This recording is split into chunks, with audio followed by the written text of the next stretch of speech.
Hai teman-teman marketing, aku Andrea Henriette dan di episode ADS kali ini kita akan membahas topik, tapi topik kali ini itu bukan topik yang awam ya. Ini topik yang sebenarnya sering sekali ditanyakan sama orang dan sering sekali menjadi pertanyaan besar masyarakat awam. Dan mungkin ada beberapa teman-teman marketing yang juga penasaran. Tapi seperti biasa Pak Frans, kalau saya mengawali topik pembicaraan pasti saya akan awali dengan pertanyaan Gen Z. Oke. Nikah dulu apa mapan dulu? Waduh, nikah dulu apa mapan dulu ya? Menuju mapan baru nikah. Menuju mapan baru nikah, karena kan kita nggak tahu nih. Karena mapan itu kan besar ya. Iya. Ada yang di angka berapa orang sudah merasa dirinya mapan. Tapi kalau terlalu besar sekali targetnya bisa nggak nikah-nikah nanti rencananya gitu. Nah itu kan kita berarti harus punya kacamata yang tajam. Ini Betul. masalah apa peluang nih? Betul, Hal-hal kayak betul. begini.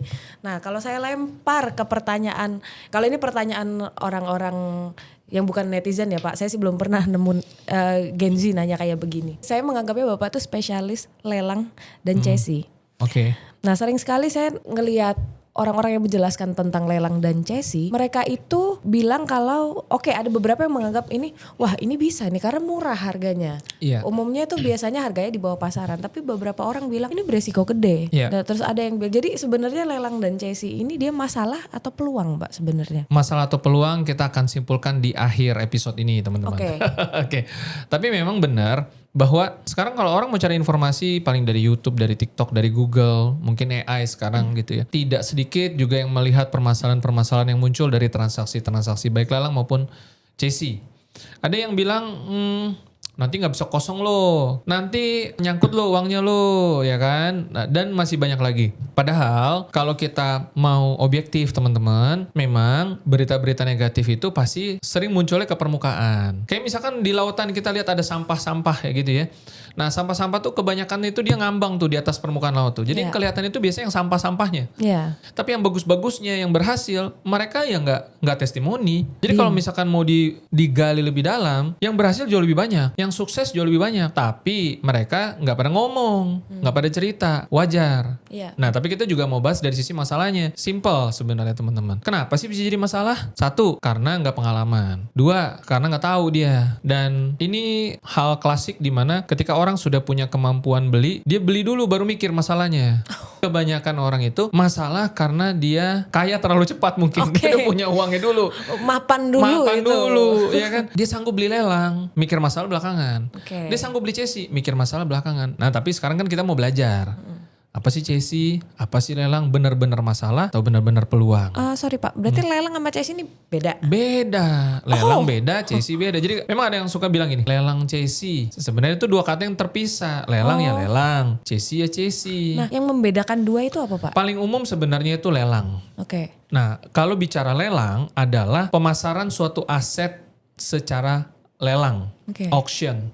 Nah, kalau kita cari referensi lelang, sering bisa ketemu referensi tentang auction, tentang lelang itu dari film kan, dari potongan video segala macam. Dia ngebit lebih tinggi, mungkin lukisan, barang antik. Kita tahu lelang kan seperti itu. Ya. Jadi lelang adalah suatu pemasaran terbuka yang mana orang saling beradu harga. Siapa tertinggi harganya? Ya, yang bid paling tinggi itu Betul, ya. dia yang menang.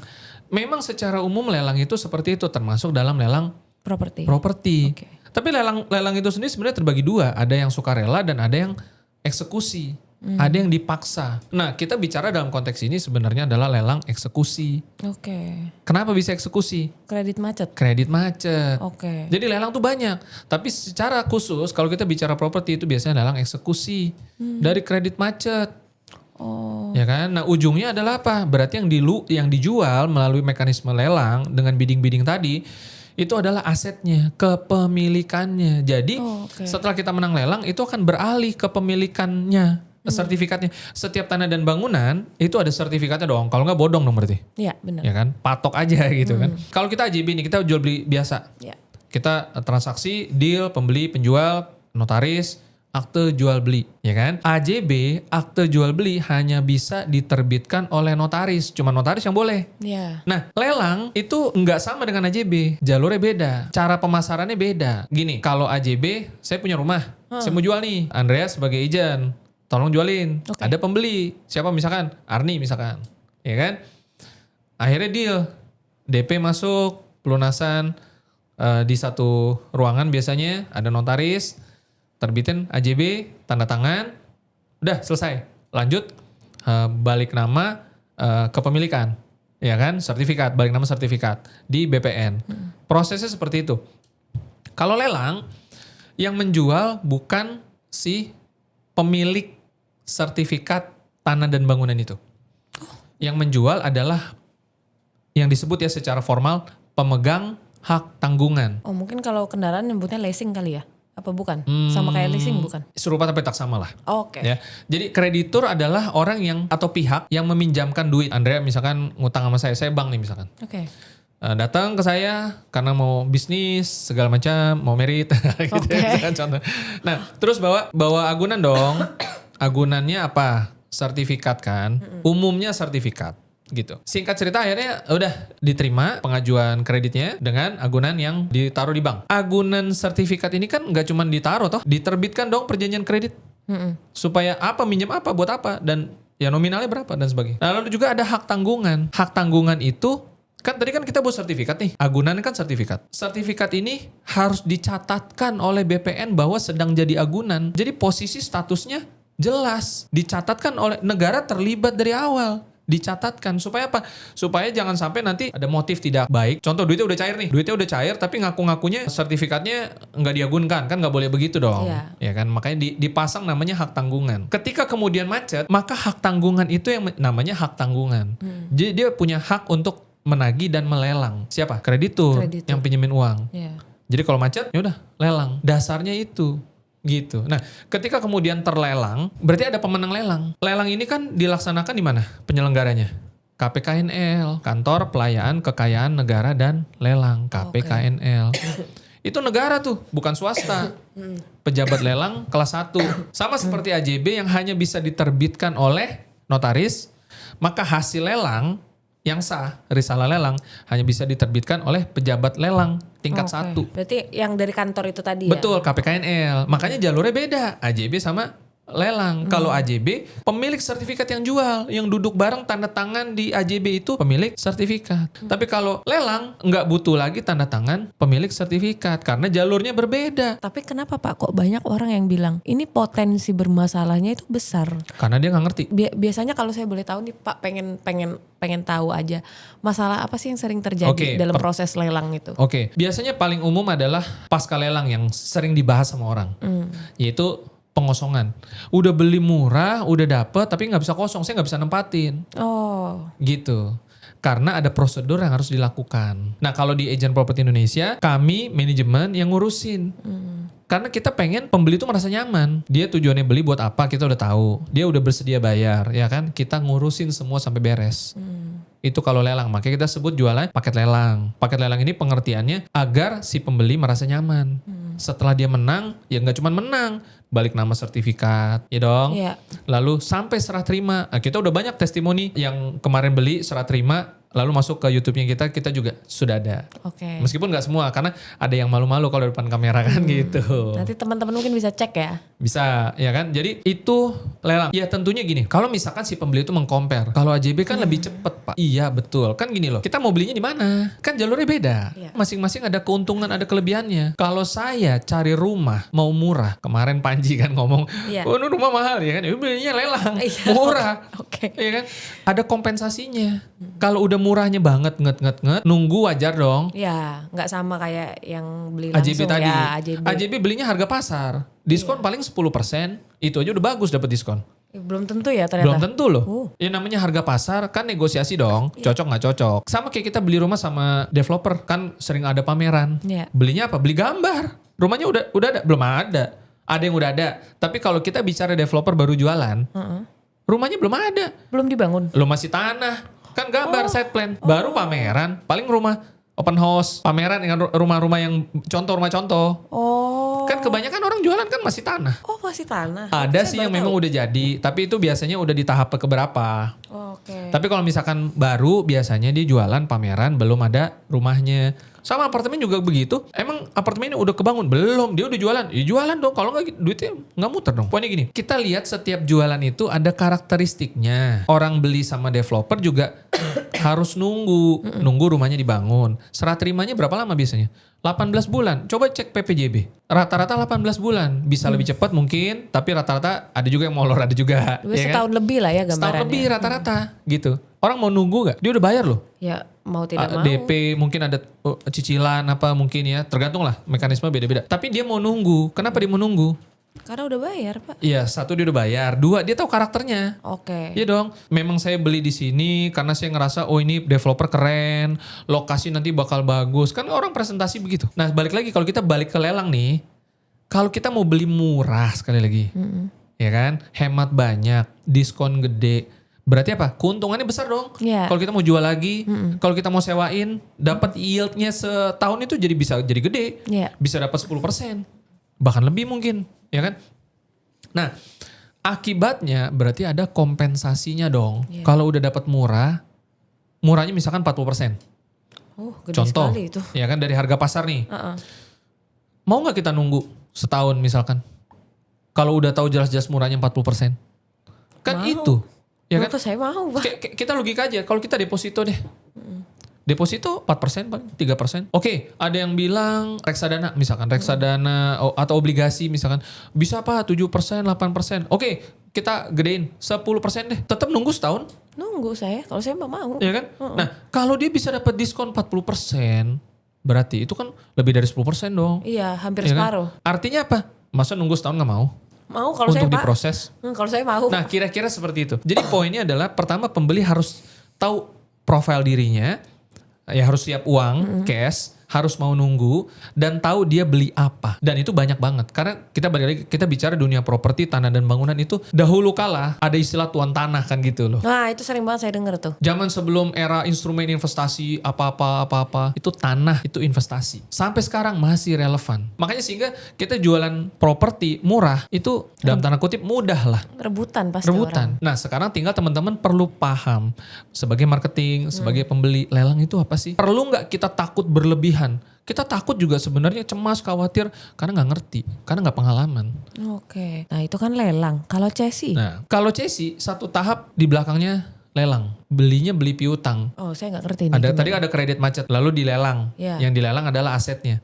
Kenapa dilelang? Agar macetnya tertutupi. Oke. Agar terjadi recovery lewat penjualan aset secara paksa yang diatur sama undang-undang. Oke. Atau dia jual aja piutangnya. Bukan jual asetnya, tapi jual piutangnya. Itu jadi gimana? Contohnya Andrea minjem ke saya uang. Iya. Ya kan? Saya sebagai bank misalkan. Oke. Lalu macet nih. Pilihan saya bisa jual asetnya dalam melalui lelang, maka berarti macetnya terselesaikan dong. Iya. Tapi kan ada prosedur lelang yang harus saya lakukan, administrasi dan sebagainya dan sebagainya. Saya juga punya pilihan lain, undang-undang memberikan saya hak untuk menjual piutangnya saya ke pihak lain. Jadi itu haknya kreditur. Kan si debitur sudah macet. Pilihan lain selain lelang, saya bisa lepas piutangnya ke orang lain. Ke misalkan si B. Ketika saya jual piutangnya ke si B, ada syarat dan ketentuan, ada perjanjian kerahasiaan, perjanjian dua pihak, yang intinya adalah piutangnya sudah saya alihkan. Oh, over credit. Istilahnya sebenarnya bukan over credit sih. Kalau over credit mungkin dari sisi debitur ya. Oke. Ini dari sisinya kreditur. Kreditur menjual piutangnya, dialihkan ke pihak ketiga. Sehingga si debitur ketika mungkin dia kemudian punya rejeki lalu mau lunasin utangnya, harus ke si kreditur baru. Udah putus hubungan sama saya. Oh, iya tangkap. Ya kan? Nah dengan demikian haknya beralih. Haknya si kreditur beralih. Tadi kan ada hak tanggungan. Ada hak menagih, ada hak untuk melelang. Itu beralih ke kreditur yang baru. Sehingga kreditur baru ini bisa menagih dan melelang. Dia yang punya hak. Kan tadi Bapak sempat singgung tentang hak tanggungan. Iya. Berarti kalau misalnya Cesi piutang sudah dijual, hak tanggungannya pindah berarti? Pindah. Oke. Nah sekarang jadi pertanyaan gini. Ada dua pertanyaannya dari sisi kreditur lama dan dari sisi kreditur baru. Dari sisi kreditur lama mungkin audiens nanya, kenapa saya nggak jual lelang aja? Kenapa saya jualnya Cesi? Pertama, hak saya diatur undang-undang kok. Dua, ya saya punya opsi banyak. Artinya kalau memang saya merasa dengan jual CC saya lebih praktis, kan hak saya diatur sama undang-undang. Iya. Negara memberikan saya hak itu. Ya saya pakai. Hak warga negara apa aja? Ya kita pakai. Iya. benar. Kan kira-kira seperti itu. Tapi Chelsea ini biasanya masalahnya apa aja? Karena Oke. orang tetap takut Pak sama Chelsea. Chelsea masalahnya apa aja? Salah satunya balik lagi sama seperti lelang. Kalau kita nggak ngerti, kita nggak tahu, kita nggak pengalaman, ya wajar jadi masalah. Beli Bitcoin aja bisa jadi masalah. Iya. Ya kan? FOMO. Modem kita buang. FOMO. RAM memori kita banyak loh kejadian. Dia dulu beli katanya sekian keping BTC. Tahun berapa ya kan, ada 200, sekarang harusnya udah jadi triliuner, dia buang ke tong sampah, dia cari sampai bertahun-tahun akhirnya gak ketemu. Masalah gak? Masalah. Apapun kita kalau gak ngerti jadi masalah. Beli saham gak ngerti jadi masalah. Ini yang penting, edukasi ini, literasi ini gitu loh. Supaya apa? Supaya kita ini bisa melihat dari kacamata yang baru. Yaitu apa? Kita bicara semua ini bicara tentang NPL, non-performing loan, kredit macet. Kita mau nggak menjadi pihak yang berjasa untuk membantu agar bank kita di Indonesia bisa tetap sehat? Dalam arti apa? Kan kredit macet itu sakit. Mereka lagi sakit nih. Kalau kita bisa menyelesaikan, kalau kita bisa jadi pembeli lelangnya, kalau kita bisa serap lewat CC-nya dan terselesaikan dengan baik, kita menjadi pihak yang berjasa. Sehingga cash flow-nya si bank ini jadi bagus lagi. Sehingga bank ini bisa menyalurkan lagi kreditnya ke masyarakat. Sama kayak kemarin Pak Purbaya kasih 200 triliun itu sebenarnya dalam bentuk kredit. Agar bank bisa menyalurkan kredit 200 triliun. Agar kreditnya itu bisa diserap sama semua pebisnis lah. Mau besar mau kecil, urusan yang berbeda gitu ya. Iya. Nah, dengan diserap kredit 200 triliun, terjadi dong bayar gaji, jajan cilok, segala macam ya dong. Iya, KPR jalan dan sebagainya. Artinya ekonomi berputar, artinya ada lapangan kerja lagi dan seterusnya. Jadi begitu pentingnya peran kredit sampai digelontorkan tuh 200 triliun. Masalahnya diserap atau apa itu topik yang berbeda. Efektif atau tidak topik yang berbeda. Ya, Tapi beda soal. tujuannya ke arah sana. Itulah pentingnya kredit. Nah, ketika terjadi kredit macet, sumpah serapah nggak menyelesaikan masalah. Iya, bener. Itu sering banget terjadi ya. Biasanya yang ditagih yang lebih galak, yang ngutang lebih galak biasanya. Iya, dan kita selalu bicara NPL ngeri nih kalau nanti naik segala macam. Ya kita selesaikan. Inilah peluangnya sebenarnya. Kita bisa dapat properti murah. Tahun 98, tahun 2008, ketika Indonesia mengalami krisis, orang yang punya cash, dia bukan kabur ke luar negeri. Beli rumah. Dia beli properti, dia beli saham. Ya kan? Nah, NPL ada. Ini kesempatan. Orang lain mungkin lihat masalah. Tapi kalau kita ngerti, itu peluang. Oke. Nah, balik lagi ke Chelsea tadi. Banyak orang punya pegang duit, sanggup beli kok. Tapi hati-hati teman-teman, kalau nggak ngerti, jangan beli sembarangan. Jangan kita ngerasa ada orang nawarin terus kita langsung beli. Kita bisa menyelesaikannya nggak? Atau minimal orang yang nawarin itu bisa bantu nyelesain nggak? Ngobrol dulu deh. Iya. Ya kan? Nah, karena balik lagi kenapa? Karena Chelsea itu beli piutang. Beda sama lelang. Iya. Kalau lelang, dia beli aset.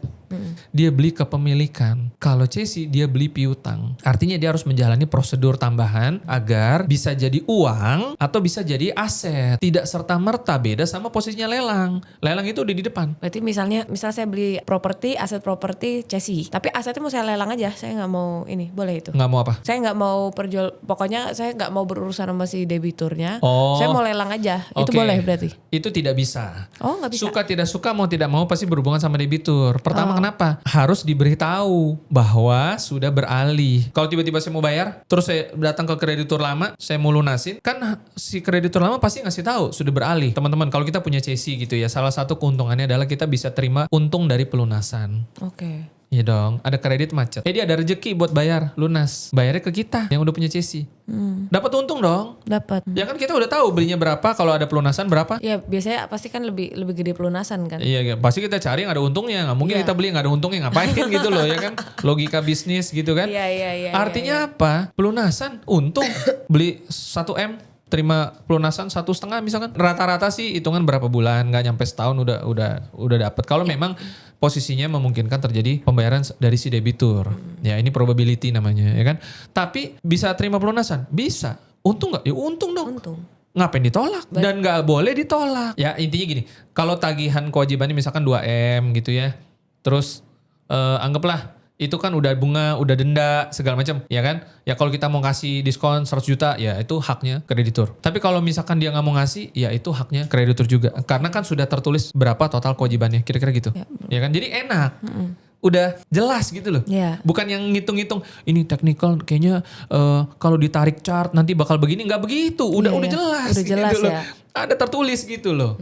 Enak. Nah, berarti teman-teman harusnya udah tahu semua ya ini ya, bahwa lelang dan cesi itu ternyata berbeda. Beda. Kesimpulannya saya bisa tarik sebenarnya masalahnya nggak seberat itu ya lelang sama Nggak cesi. seberat itu, betul. Karena kan komentar-komentar orang kan selalu bilang yang kayak ini tuh bahaya, itu nggak segampang itu. Tapi ternyata yang ngomong kayak gitu kita mesti tanya dia, kamu pengalaman apa kata orang? oh iya. Iya kan? Pertama kita tanya dulu berapa kali kamu kalah lelang, berapa kali kamu menang lelang, berapa kali kamu udah beli cesi, ya kan? Berapa kali kamu gagal cesinya? Ya dong harus ditanya sampai sebegitu. Jangan-jangan kamu cuma dengar dari orang, jangan-jangan orang yang kamu dengar itu juga dengar lagi dari orang, Iya. yang gak ada habisnya. Berdasarkan katanya.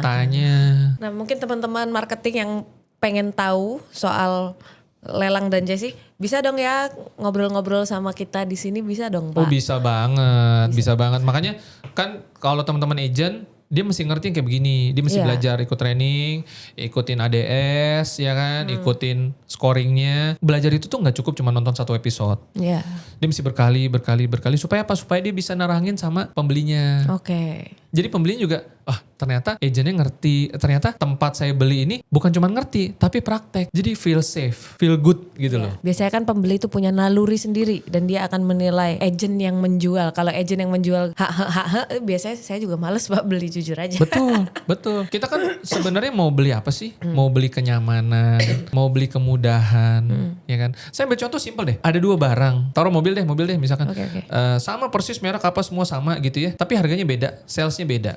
Ada harga yang lebih murah, tapi salesnya ditanya apapun nggak ngerti. Kayaknya servisnya kurang. Nah yang satu lebih mahal, tapi enak layanannya, ramah. Bukan cuma ramah, tapi menguasai, bisa memberikan ada after sales apa segala macam lengkap. Tapi memang lebih mahal. Saya mending yang lebih mahal Pak. Setidaknya saya itu tahu kalau saya ada masalah dengan produk yang saya beli, saya harus kemana itu saya tahu. Tuh. Karena kalau saya beli yang murah dan salesnya nggak ngerti, walaupun saya ada masalah, saya ke salesnya juga males Pak. Betul. Jadi itu poinnya. Kita ini bergerak di jasa. Bidang kita nih jasa. Iya. Orang nanya dong jasanya apa. Orang mungkin nggak nanya, tapi kan kita harus cerita dong. Iya. Saya beli angka 1,4, 1,5, 2M di Prop2Go API di Agent Property Indonesia. Kira-kira apa sih? Dapat apa sih sebenarnya? Apa yang membedakan sih antara beli di Agent Property Indonesia dengan beli di luaran? Ya kan apa yang membedakan sebenarnya? Itu kan nggak mungkin flyernya ngomong sendiri. Ya kan? Iya. Nggak mungkin si pembelinya, nggak usah ngomong, saya udah ngerti. Nggak mungkin. Bukan dukun. Oke, nah teman-teman marketing,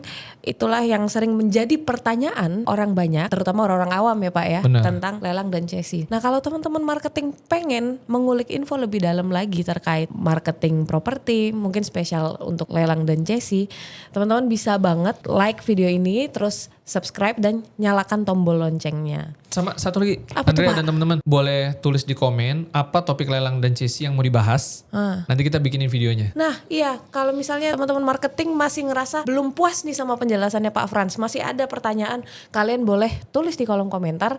Nanti aku akan sampaikan dalam podcast ini dan nanti akan dijelaskan langsung sama Pak Frans. Oke, terima kasih teman-teman marketing sudah menyimak video ADS kali ini. Jangan sampai ketinggalan episode-episode selanjutnya, karena episode selanjutnya akan lebih banyak lagi topik-topik yang bermanfaat untuk teman-teman marketing. Saya Andrea Henrietta Marcella. Terima kasih sudah nonton.